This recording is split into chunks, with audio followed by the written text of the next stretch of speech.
people in these areas experience stress. Oo naman, buong mundo. Kaya nga, di ba, isang tanyag na doktor, nagka-cancer, 18 million ng followers.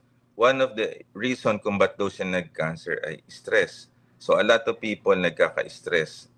And you know, pag tumataas ang level of stress nyo, you increase your blood pressure, your heart rate, at namamaga ang mga cells natin at organ system. That's why when under stress, a lot of things ang nangyayari. Nag-headache ka, tumataas ang BP mo, sumasakit ang batok mo.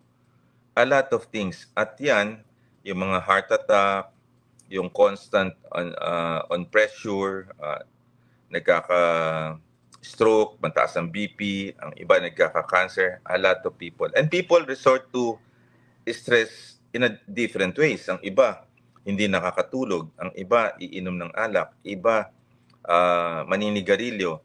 So, ganun ho ang nangyayari. Yan, Hazel and Naida. So, in the blue zone, according to the concept, nagkokos ng pangmatagalang pamamaga or chronic inflammation associated with premature aging. So, yan ang nangyayari. Madaling tumanda.